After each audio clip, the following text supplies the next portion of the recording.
Bom, pessoal, então a gente vai começar aqui introduzindo o software da Altair, Physics AI. Nos 2 dias a gente vai ter, no primeiro dia hoje a gente vai ter uma aplicação estrutural, né? Então FE, mais focado nisso. E no segundo dia, né, na quinta-feira, a gente vai ter a aplicação para fluidos, então para CFD. Vocês vão ver que vai ser bem parecido assim o fluxo de trabalho. Então, mas muda só o direcionamento mesmo da aplicação aqui dos exemplos. O Physics AI, ele oferece previsões físicas rápidas, né, aprendendo com dados históricos de simulação.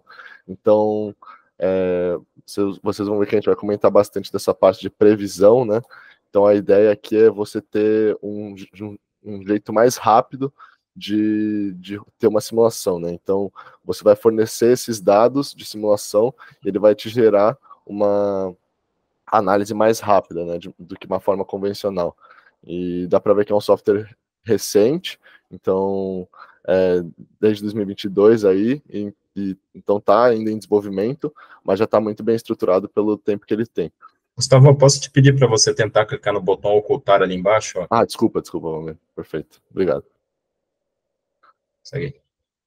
Então, as vantagens do Physics AI, uma delas é que você não precisa da parametrização manual, né? Então você não precisa gerar a malha, que muitas vezes pode ser difícil de ser gerada, você investe bastante tempo se preocupando com a malha, né? Então essa é uma grande vantagem em relação ao tempo.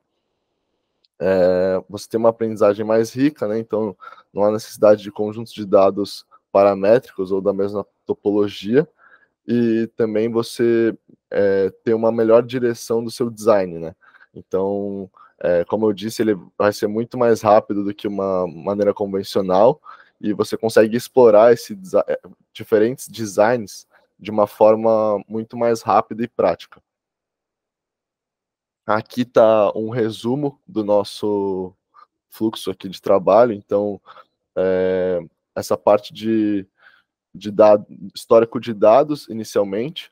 Então, você vai ter aqui diferentes designs e vai usar esses dados que você vai fornecer para treinar o seu algoritmo, né? Então, ele pode ser treinado tanto na sua máquina local quanto em nuvem, né? Então, às vezes um GPU. Então, você pode escolher essa forma de treinar. Depois de treinar, você vai para a exploração em tempo real, né? Então você vai verificar o seu novo design e aí validar isso com o solver, aqui no exemplo o AcuSolve, né? Aqui está um resumo de um exemplo de aplicação, né? Que a gente vai ver no dia 2, que é a aplicação de CFD, mas só para ter uma noção da velocidade, né? Então aqui um exemplo que você tem uma quantidade considerável de, de elementos e você consegue uma simulação aqui em 3 minutos, né? Então vocês vão conseguir ver que é bem rápido mesmo, bem mais rápido que uma maneira convencional. Sobre o fluxo de trabalho, a gente vai primeiro, né? O Physics AI vai estar disponível dentro do HyperMesh. Então, para quem já tem um uso do HyperMesh, fica fácil de entender também, mas para quem nunca usou, você vai instalando o HyperMesh, vai aplicar aqui conforme a figura o Ribbon, né, do Physics AI. Habilitando o Physics AI, ele já vai estar disponível esse layout aqui. Então, bem simples, né? São poucas opções, então só projeto, dataset, treinamento, teste e a predição. Então, é bem intuitivo, bem fácil de habilitar o Physics AI aí no HyperMesh. Então, como eu disse aqui, criar ou carregar o projeto, né, que é basicamente onde vai ficar salvo no diretório da sua máquina, os arquivos, carregar os datasets, né, que seria aqui os dados que você vai utilizar. Então, você vai utilizar dados. Sempre bom alertar que o importante aqui para facilitar o trabalho, é sempre você organizar os seus dados. Então, a gente vai dividir eles em dados de treinamento e dados de teste. E qual que é o intuito? O algoritmo ele vai treinar, vai ser treinado, no caso, conforme os dados que você fornecer, né? Então, você vai separar esses dados exatamente para ele treinar o algoritmo e alguns outros dados, os dados que eu digo são H3D, né? Já são as simulações que você vai ter feito de diferentes geometrias, isso variando, às vezes, a espessura da peça, a posição de algumas nervuras, a posição de algum furo. Então, peças semelhantes que são diferentes na questão do design, né? E aí você vai treinar esse algoritmo com esses arquivos H3D, e então testar ele para verificar se de fato o seu modelo, seu algoritmo, ele está fiel, né? Ele está confiável. E aí depois disso você vai para essa previsão, que seria onde você de fato vai testar rodar a simulação, né? Que no caso seria só a predição de uma outra geometria. Então aqui a gente tem um exemplo, né? Então aqui de criar um projeto, aqui um layout do dataset, né? Como você cria. Isso, quando eu mostrar o exercício em si, vai ficar mais fácil de visualizar. Aqui do treinamento, né? Como que você seleciona qual parâmetro você vai querer treinar, então pressão, tensão, deslocamento. Então depende isso também de qual propriedade você está querendo obter, né? Você pode obter mais de uma, então isso você vai treinar, vai ter mais de um modelo de treinamento, mas você consegue fazer isso.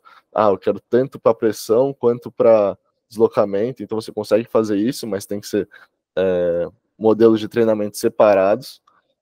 E lógico que vai ficar um pouco mais pesado também, né? Aqui o do teste, então você vai colocar, como eu disse, alguns arquivos para testar. Aqui no exemplo são 2 arquivos para teste, e aí ele vai te dar a comparação da previsão com o real, né? E aí te dá o erro estimado. E aqui é a previsão. Aqui um pouco mais específico sobre o passo a passo, né? Então, criar um projeto ou carregar um projeto. Às vezes você já tem salvo, né, os arquivos, mas como eu disse, é só onde vai ficar salvo os arquivos no seu diretório. A criação do dataset, né? Então, aqui você vai localizar os seus arquivos. Por isso que eu disse, é sempre importante ressaltar que quanto mais organizados estiverem os arquivos, melhor, né? Então, conseguir separar em pastas os arquivos específicos para treinar, os arquivos para testar e os designs que você quer simular, né? Aqui a parte de treinamento do modelo, aqui no caso está selecionado pressão, e aqui na parte de treinamento do algoritmo, isso é mais específico são parâmetros mais específicos do machine learning, né? Então, aqui você pode ver que os epochs que ele está mostrando são, no caso, semelhantes a iterações que a gente vai colocar. Então, você consegue pôr esse early stopping aqui, né? Então, se você coloca uma quantidade grande de epochs, ele vai demorar mais para rodar, né? E aí esse early stopping é quando ele vai ver que às vezes já convergiu, então ele para antes de chegar nesse número que você colocou de epochs, né? Aqui é a parte de teste, né? Então,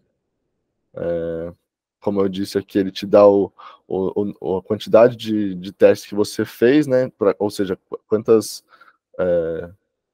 arquivos você testou. Então, testou com 2 arquivos no caso, ele te deu o erro para cada um deles.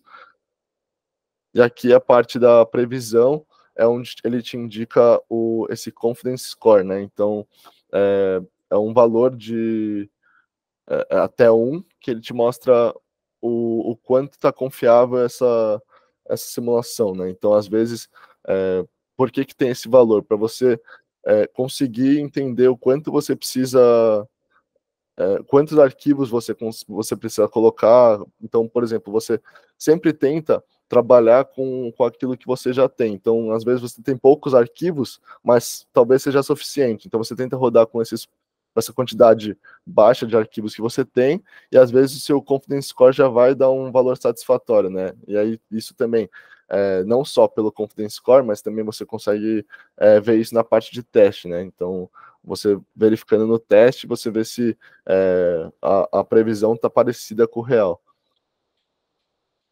Aqui a gente vai ter dois exercícios, né? Então, os dois relacionados à fé. Aí eu gravei a tela aqui para ser um pouco mais fácil de mostrar. Então, aqui o primeiro passo é criando o projeto, né? Dá para ver que o layout aqui é igual ao que eu mostrei, então bem intuitivo. Aí carregou um projeto novo, deu o nome para o projeto, e aí indica o diretório dele na sua máquina, né? E aí é só uma pasta onde vão ficar salvos os arquivos.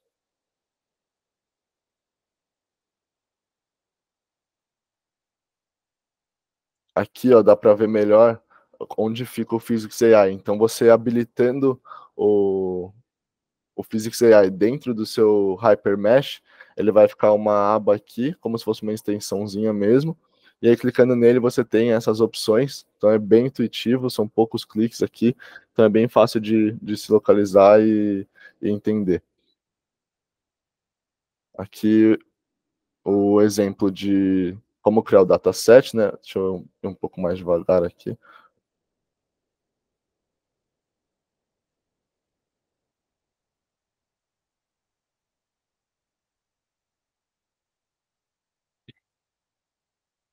Tá, cliquei no maisinho aqui, né, para criar o dataset, ou você clica no próprio dataset e põe para criar. Aí você vai indicar aqui nos três pontinhos onde, onde estão os seus arquivos, né, do dataset. Então, aqui que você vai separar os arquivos de treinamento e os arquivos para teste. Então, você vai criar um dataset para cada um deles. Aqui nesse exemplo, no caso, eu estou criando o dataset de treinamento. Então, mostrei onde está localizada a pasta de arquivos de treinamento. Selecionei, dei um nome, né? Então, coloquei o nome de treinamento.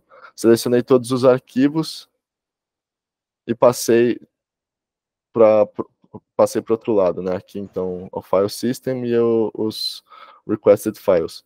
Gustavo, só deixa eu fazer um comentário, porque eu acho que nessa fase é bem importante. O Physics AI, ele também permite que tenham dados históricos de outros softwares que não da Altair, tá? Então, eu não tenho aqui a lista, depois até a gente pode passar para pessoas que trabalham com outras ferramentas, mas ele pode importar resultados do Abacus, do ANSYS, né? Ele, de certa forma, ele é aberto para outros resultados, até se você tem a lista atualizada, Gustavo, depois você, hoje ou quinta-feira, puder compartilhar com a gente, mas só para deixar essa mensagem que é possível ter resultados de outros softwares na hora de puxar esses dados históricos. Né? Perfeito. A ideia mesmo tá sendo trabalhado isso, mas a ideia é ter todos os arquivos que o HyperMesh já lê, o Physics AI conseguir ler também, né? Então, conseguir puxar esses dados históricos de outros softwares também. Então, voltando aqui, você passa esses arquivos da sua pasta de treinamento para o outro lado, né? Então, clicando nessa setinha aqui, e aí ele vai gerar o seu dataset de treinamento. Aí aqui eu estou criando o dataset de teste, né? Então, da mesma maneira, só que para o dataset de teste. Então, opa, peraí, que foi isso agora. Então, carregado o dataset de treinamento, vou criar um outro dataset, que é o dataset de teste.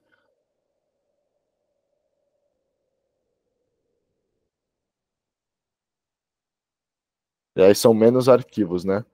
Normalmente,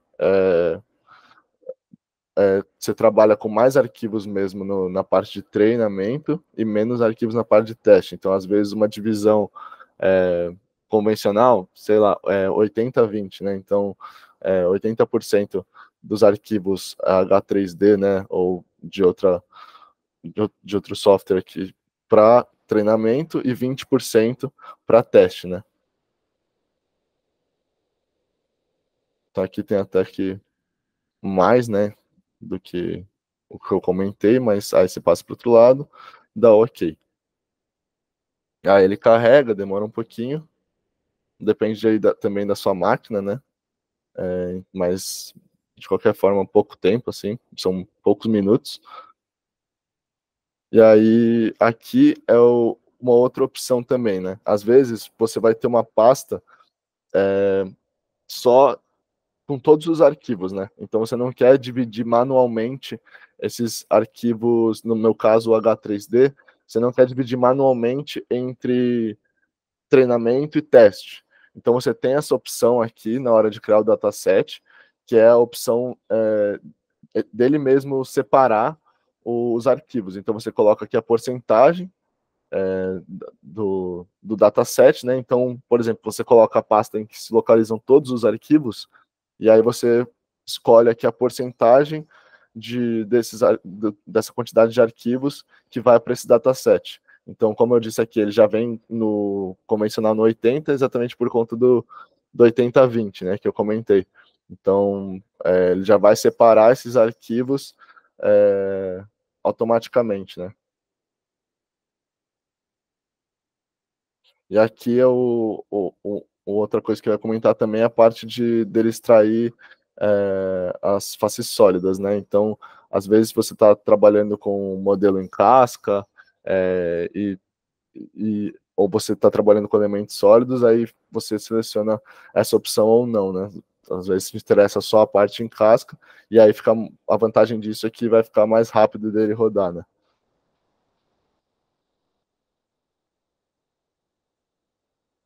Aqui é a etapa de treinamento, né? Então, mesma coisa. Clico no maisinho aqui de treinamento para criar um modelo, ou clico no próprio ícone de treinamento e ponho para criar um modelo. Aí você vai ver que tem bastante opção aqui, então deslocamento, deformação, tensão, né? E aí, como eu disse, aqui a parte. Passou um minuto, pessoal, que deu um.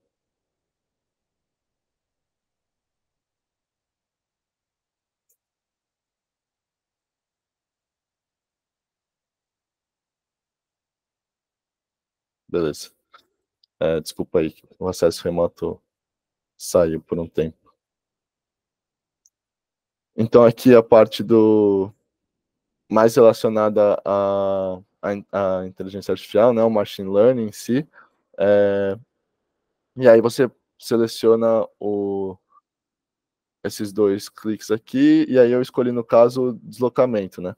E aí aqui eu estou diminuindo, ele estava com 300 epochs, né? Eu estou diminuindo o número para verificar se é suficiente, né? Para ele rodar um pouco mais rápido, e às vezes para a minha aplicação já vai ser suficiente isso. Então dei o um nome para o modelo e iniciei o dataset de treinamento aqui. Então, modelo do machine learning, e aí ele roda também alguns minutos, assim, cerca de 5 a 10 minutos, nada muito demorado, dependendo da máquina também pode ser mais rápido. Aqui para ficar mais fácil de visualizar, né, a parte dos epochs. Então, normalmente aí tentar primeiro com 100 epochs, aí dependendo do modelo, se é um modelo um pouco mais complexo, aí já é melhor ter um pouco mais. E lembrando desse early stopping também, que ele, dependendo da convergência, ele já para antes de chegar de completar os epochs, né? Aqui é onde você seleciona se a parte de treinar na própria máquina ou treinar em nuvem, né, na GPU.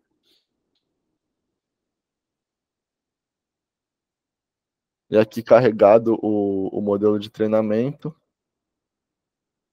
pode fechar essa aba e iniciar a parte de teste.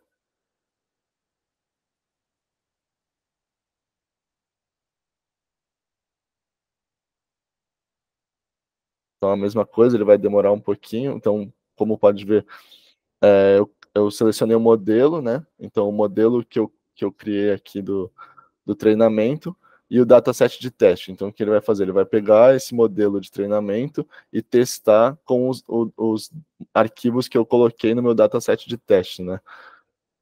E aí vai levar mais um tempinho também.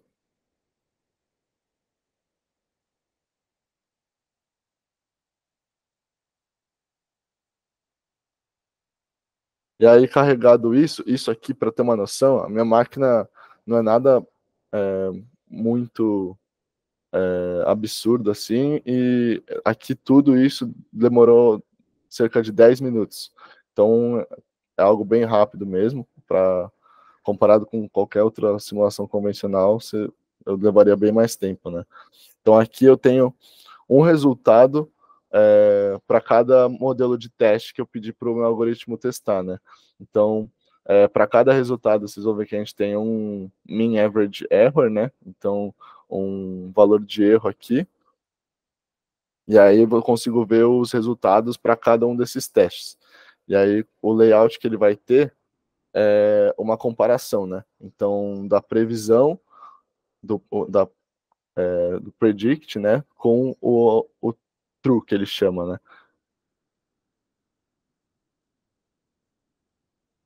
Então, aqui é bom ressaltar que não é só, às vezes, o valor, né? Então, às vezes você tem algum hotspot, às vezes você quer ver a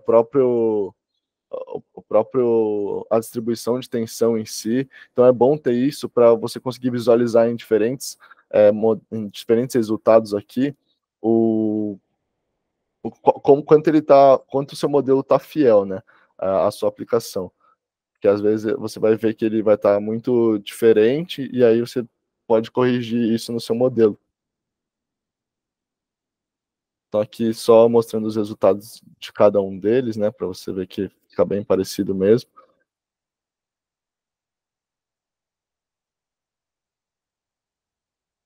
E essa aplicação aqui é um braço, né, só para exemplificar mesmo. Aqui você tem o seu relatório, né? Então, mais detalhado aqui, para quem já está familiarizado, já sabe bem o que é isso aqui. Então, você já vai ter aqui a legenda, né? O que cada sigla significa, o valor para cada uma para cada um dos passos.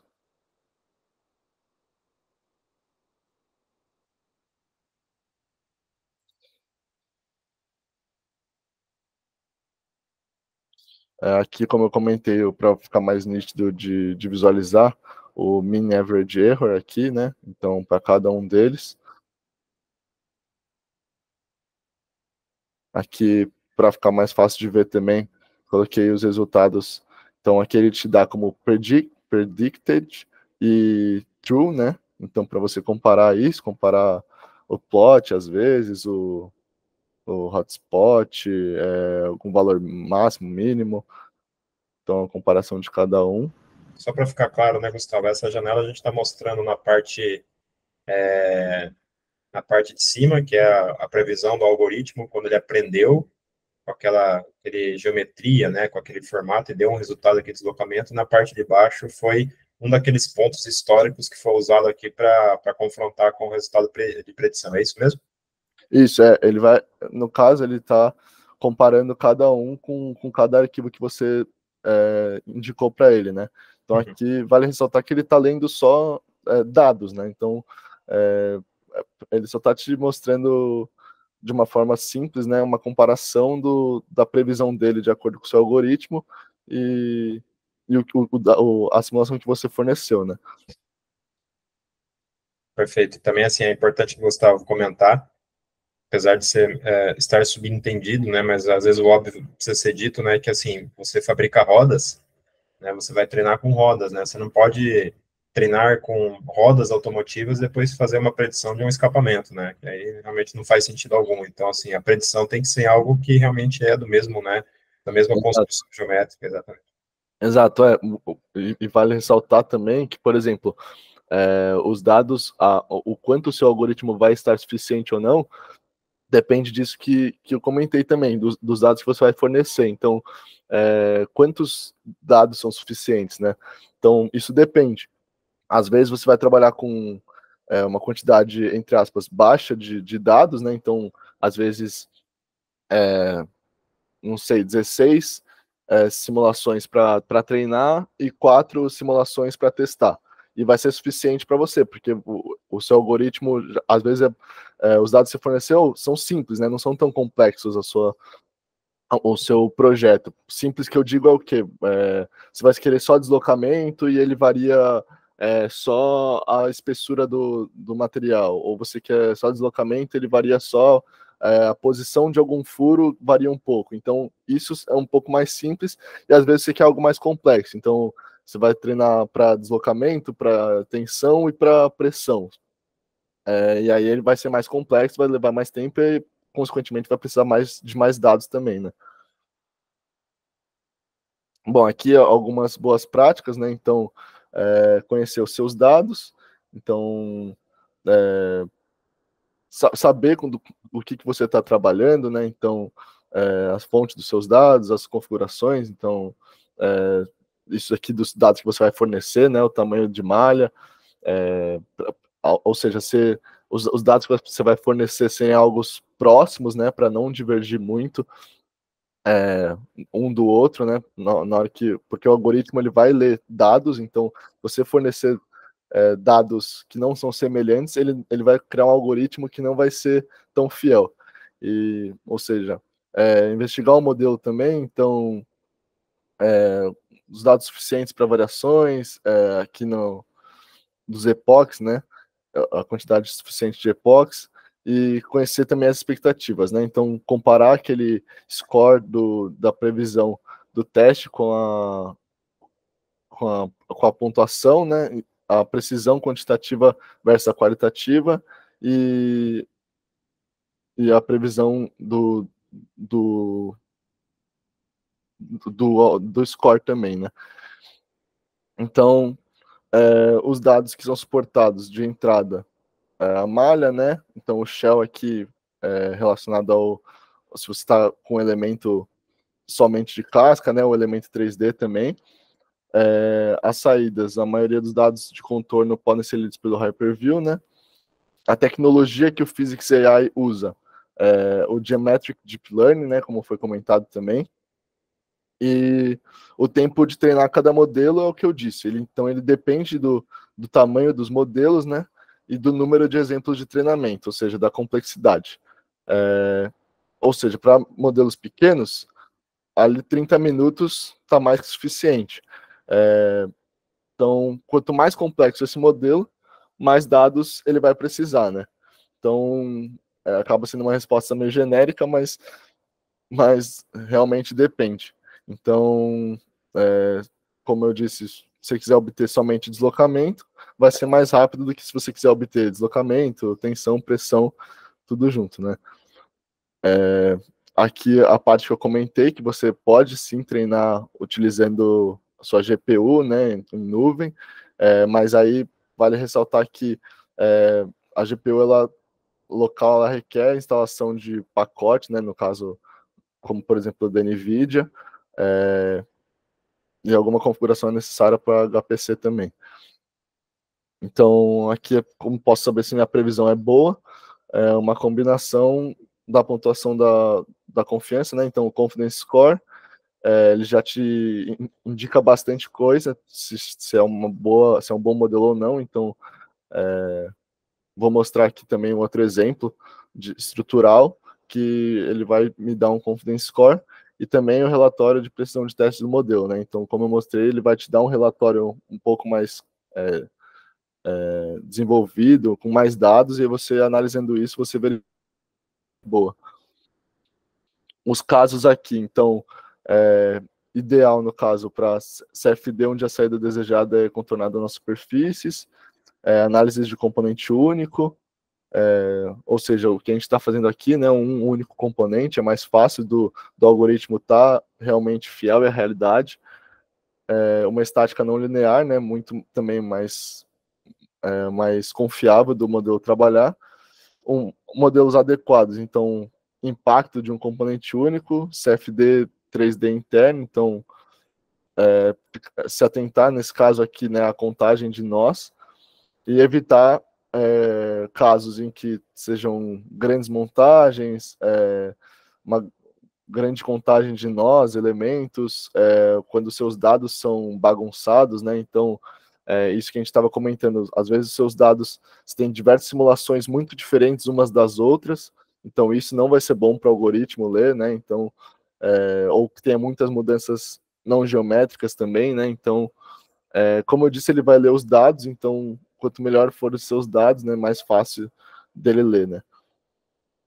Aqui um Só segundo. para aproveitar também, acrescentar, mais recentemente eu tive lá na Altair, né, acompanhando, né, vejo o pessoal até que o Gustavo comentou, é um pacote novo, né, isso aqui a gente está falando de pouco mais de um ano, né, da primeira versão, e automaticamente ela vai esticando a capacidade para outras áreas, inclusive tamanho de malha, né, hoje já tem estudos feitos, né, com análise até de 10 milhões de elementos, né, é claro, a pior parte aí é a parte do aprendizado, né? Que até, inclusive, para esses modelos maiores se recomenda a GPU. Mas, assim, para Altair, como testando capacidade limite, já há casos rodados de 10 milhões de elementos, né? Já se pensa em modelos mais complexos de aerodinâmica, né? Para CFD externo, para impacto de veículo sobre algumas determinadas condições, né? Que são modelos maiores, né? Então, eu trago esse reporte que realmente também está aumentando a quantidade de elementos com essa capacidade, né, de fazer o treinamento, que é a parte mais custosa em tempo aí do processo, né? Exato, e é isso que você comentou, Valmir, vai depender também da sua máquina, né? Se você rodar, tiver um modelo mais pesado, rodar em GPU, aí você acaba tendo um pouco mais de liberdade para carregar uns modelos um pouco mais complexos ou com maior quantidade de elementos. Agora, se você tem um modelo mais simples, com uma quantidade de elementos inferior, aí você consegue rodar de forma tranquila aqui, de forma bem rápida. Então, novamente aqui no exemplo, criando um dataset, né? Aqui eu quis exemplificar o outro jeito que eu comentei, então eu dei como diretório uma pasta onde tinham todos os arquivos e selecionei a opção para ele mesmo dividir os arquivos, né? Então coloquei aqui 80% para a parte de treinamento. E coloquei aqui também extrair as faces sólidas também, né? Que é no meu caso o que interessa.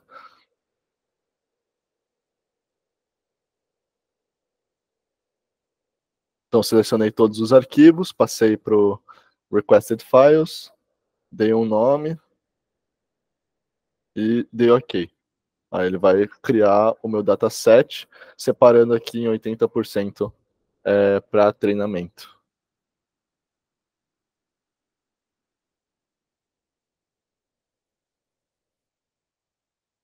Aqui criado os dois datasets, né? Então, aqui ele te diz, né, 10 arquivos para treinamento, 3 arquivos para teste, né? Aí criado os datasets, pode fechar essa aba e aí ir para a parte para criar um modelo de treinamento. Então, de novo, essa página aqui, coloquei como output o deslocamento, dei o nome para o modelo e alterei também a quantidade de epochs para ser algo mais rápido para minha aplicação. Então, repetindo, né? Tentar iniciar com uma quantidade menor de epochs, e aí, dependendo do, da confiança do seu modelo, né? Se você vê que são necessários mais epochs, aí você aumenta. Mas e tentando com uma quantidade menor de epochs para ser um pouco mais rápido essa parte.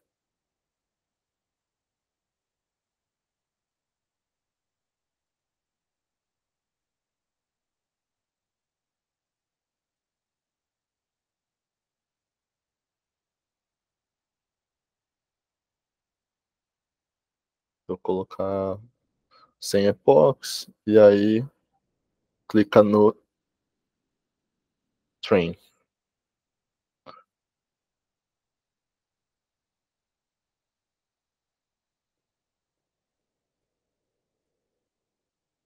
Aqui dá para ver o model log, né? Então, nessa parte aqui de modelo de treinamento, clicando nesse show log, você consegue ver, ele vai te atualizando ali o tempo que ele está levando, então dá para você também entender o quanto ele vai demorar. Aqui tem o horário, né? Então dá para ver que foi bem rápido, né? Que questão de minutos.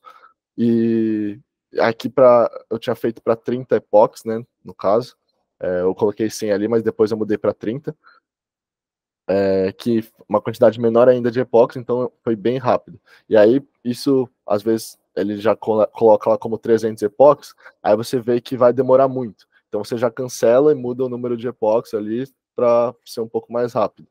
Então, 30 epochs é bem pouco mesmo, mas para um modelo bem simples como o que eu vou mostrar aqui, às vezes é suficiente, né? 30, 100 epochs, isso ainda é uma quantidade baixa, né? Então, o tempo total de treinamento, então a parte só do modelo de treinamento aqui levou 5 minutos, né? Ele demora um pouco para iniciar cada epochs, mas quando ele inicia já vai bem rápido uma para outra, né? Como dá para ver aqui, questão de segundos. Então, o total dá um pouco menos que 6 minutos aqui para 30 epochs na minha máquina, que é uma máquina normal, né? Então, numa máquina rápida, você colocar às vezes 100, 200 epochs, vai bem mais rápido.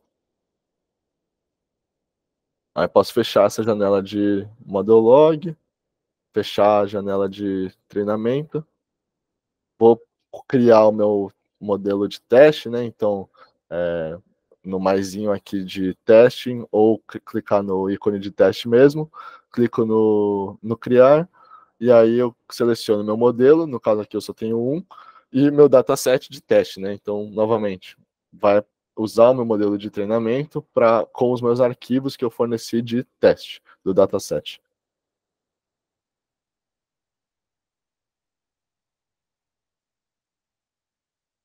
Aí ele vai carregar um pouquinho também. E aqui a gente vai ter a página igual ao que eu tinha comentado, só que no caso aqui a gente tem só 3, né? Porque são só 3 arquivos separados para teste. Então, o mean average error para cada um deles. Clico no Show Results e ele aparece aqui a, a forma do predicted com o true, né? Como ele nomeia. Aqui dá para ver que é uma geometria diferente, né, daquele braço que eu mostrei. Aqui é uma geometria que bem simples, então varia de uma para outra aqui dos arquivos dos H3D, vai variar a posição do furo, dá para ver que vai ter umas nervuras aqui, então posição do furo, espessura e a posição das nervuras, né? Aí comparação de cada um deles, coloquei como... Ah, tá. Aí aqui o que a gente vai. Aqui eu vou mostrar como que a gente vai comparar de fato agora, criado o seu algoritmo, o seu modelo, testado tudo. Agora você vai de fato verificar a sua nova geometria, né? Então, primeiro você vai no seu model training e garante que aqui está ativo, né, o status. Então ele vai estar como done aqui somente, e aí você clica nesse set Active Model e aí ele deixa ativo o seu modelo de treinamento, né? Isso é importante porque sem estar ativo, quando você clicar para ele prever, ele vai falar, não tem nenhum modelo de treinamento ativo, e aí você vai vir aqui e ativar ele. Ativando o modelo, pode fechar essa janela. Aí você vai pegar o seu arquivo no seu diretório, no caso aqui, um arquivo FEM, né, no meu caso, e aí você vai arrastar esse arquivo, soltar ele no HyperMesh e aí que selecionar New Model, né? Acho que não deu para ver, deixa eu voltar aqui. soltei o arquivo aqui, seleciono New Model, File Type Solver, dou OK. Aí ele vai por as opções aqui, dou um Open. E aí ele vai mostrar aqui a sua geometria, ou desse novo design que você carregou para o HyperMesh. E aí eu cliquei em Predict. Vem aqui nesse ícone de Predict. E aí ele vai usar o seu algoritmo para você testar uma nova geometria, né?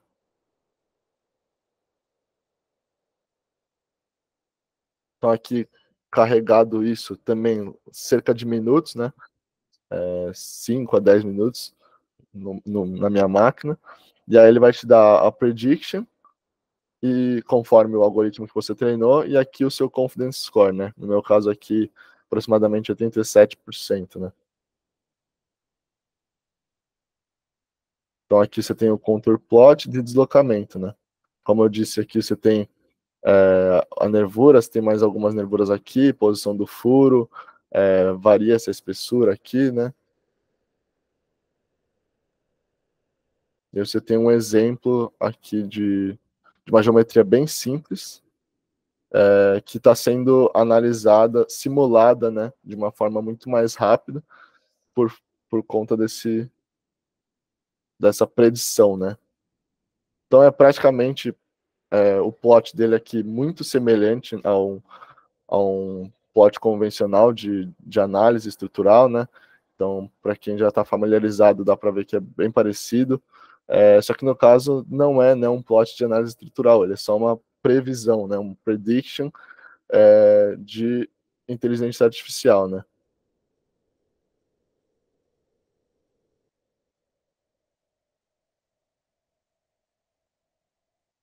Aqui é um print para ficar um pouco mais fácil de visualizar, né? Então, esse confidence aqui de 0,87 aproximadamente é aquilo que vai indicar também se o seu modelo está confiável, se é satisfatório para o seu caso ou não. E é isso. Aí, se tiverem alguma dúvida, fiquem à vontade aí.